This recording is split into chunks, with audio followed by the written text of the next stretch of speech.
Baik, perkenalkan nama saya Yeni Manda.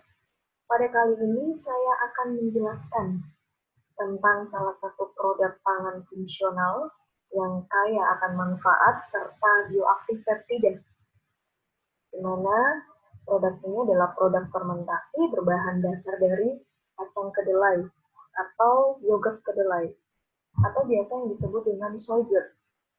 Sebelumnya saya akan menjelaskan sedikit tentang kedelai sebagai bahan dasar dari produk ini.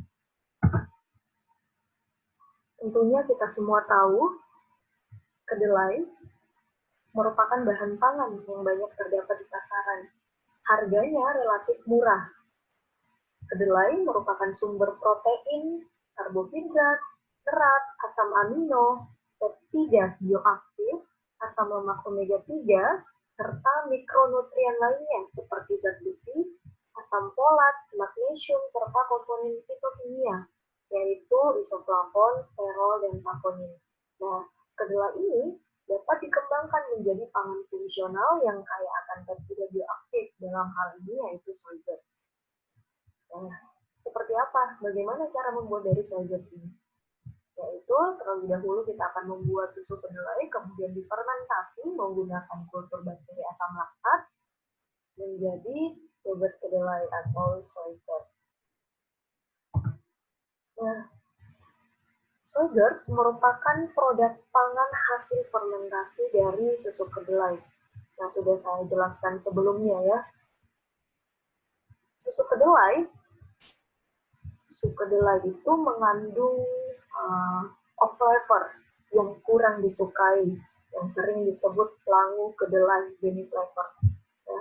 Fermentasi merupakan salah satu upaya yang dilakukan dan telah terbukti dapat meningkatkan nilai gizi dan memperbaiki aksesibilitas dari susu kedelai. Proses fermentasi melibatkan starter. Ada proses fermentasi soybean ini. Jenis starter yang biasa digunakan terutama dari kelompok bakteri asam laktat seperti yang bisa kita lihat di samping ini, yaitu Streptococcus thermophilus dan Lactobacillus bulgaricus. Soybean juga mempunyai beberapa manfaat yang ditimbulkan oleh proses fermentasi bakteri asam laktat, yaitu menyeimbangkan sistem pencernaan, menurunkan kadar kolesterol, mencegah kanker, dan mengatasi infeksi jamur dan bakteri. Ya. Kondisi fermentasi akan memberikan pengaruh terhadap terbentuknya bioaktif peptida. Seperti yang sudah saya jelaskan sebelumnya, proses fermentasi pada soybean ini melibatkan starter dari kelompok bakteri asam laktat. Di sebelah ini ada Streptococcus thermophilus dan Lactobacillus bulgaricus. Nah, Streptococcus thermophilus ini dapat berkembang biak lebih cepat dibandingkan dengan Lactobacillus bulgaricus. Ia nantinya ini menghasilkan baik asam dan CO2 yang merangsang pertumbuhan dari Lactobacillus bulgaricus.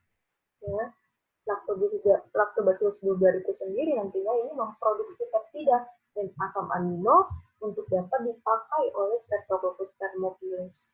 Jadi kedua bakteri asam laktat ini, mikroorganisme ini aktif dalam hubungan simbiotik.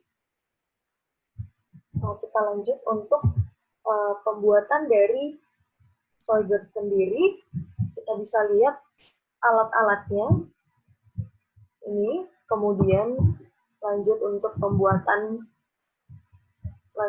bahan-bahannya bisa dilihat. Nah, untuk prosesnya sendiri ini kita bagi dua, yaitu pembuatan susu kedelai, kemudian pembuatan soybean. Pembuatan susu kedelai ini pembuatan susu kedelai seperti biasa atau pada umumnya ya. Kemudian kita masuk untuk proses pembuatan susu kedelainya. Susu kedelai yang digunakan untuk membuat soybean ini adalah susu kedelai yang dihasilkan dari proses basah. Kedelai disortasi, direndam selama 3 jam, dan di-blanching kurang lebih 10 menit. Kemudian, kedelai nantinya ini digiling dengan penambahan air panas.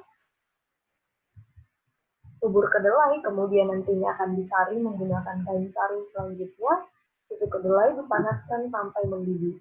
Nah, susu kedelai yang dihasilkan ini akan digunakan untuk membuat soy curd. Kita lanjut untuk proses pembuatan soy curd. Soy curd dibuat dengan cara mencampurkan susu kedelai yang sudah dibuat tadi dengan susu skim sebanyak 5% dan glukosa sebanyak 5%. Kemudian dilakukan pemanasan pada suhu 80 derajat Celcius selama 30 menit. Selanjutnya didinginkan sampai suhu 37 derajat Celcius atau suhu ruang. Kemudian setelah itu diinokulasikan dengan kultur starter sebanyak 5%. Selanjutnya diinkubasi pada suhu ruang 37 derajat Celcius selama kurang lebih 9-15 jam. Kemudian dihasilkan soy curd.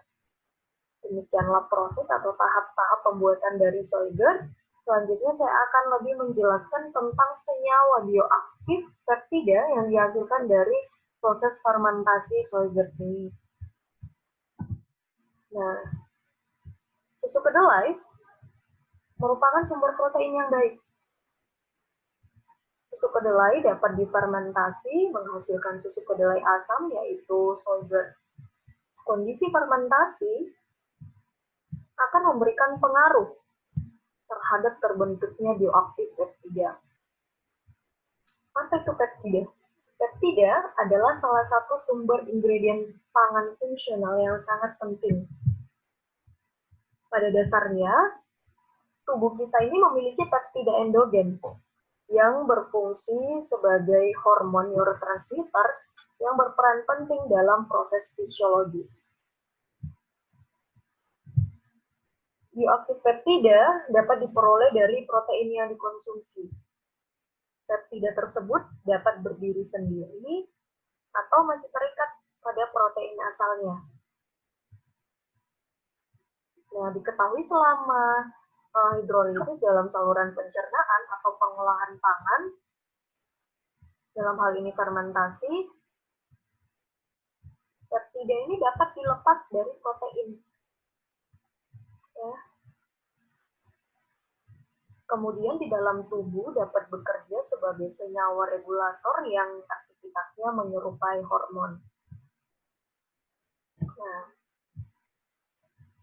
dalam produk hasil fermentasi bioaktif peptida tergantung pada jenis bakteri yang terdapat dalam kultur starternya. Kemudian derajat hidrolisis atau waktu fermentasinya, waktu fermentasi yang terjadi. Kemudian proses proteolisis yang cukup diperlukan untuk memfasilitasi pelepasan bioaktif peptida dari protein. Namun proteolisis yang berlebihan justru akan menurunkan aktivitasnya. Nah, peptida yang memiliki aktivitas biologis lain juga memiliki aktivitas biologis lain, maksud saya, seperti antihipertensi, antioksidatif, antirombotik, anti selera makan, antimikroba, dan lain sebagainya. Peptida bioaktif dari proses fermentasi soy curd dapat digunakan sebagai antimikroba. Bakteri asam laktat dalam soy curd akan menghasilkan suatu senyawa yang akan melawan infeksi mikroba patogen di dalam tubuh, seperti infeksi karena jamur Candida albicans dan bakteri Helicobacter pylori. Nah, senyawa ini adalah senyawa dengan bobot molekul rendah, baik berupa protein atau peptida pendek yang memiliki aktivitas menghambat atau membunuh mikroba atau antimikroba. Antimikroba dari senyawa peptida merupakan molekul kofaktor dalam sistem pertahanan tubuh dan sistem imunitas terhadap infeksi.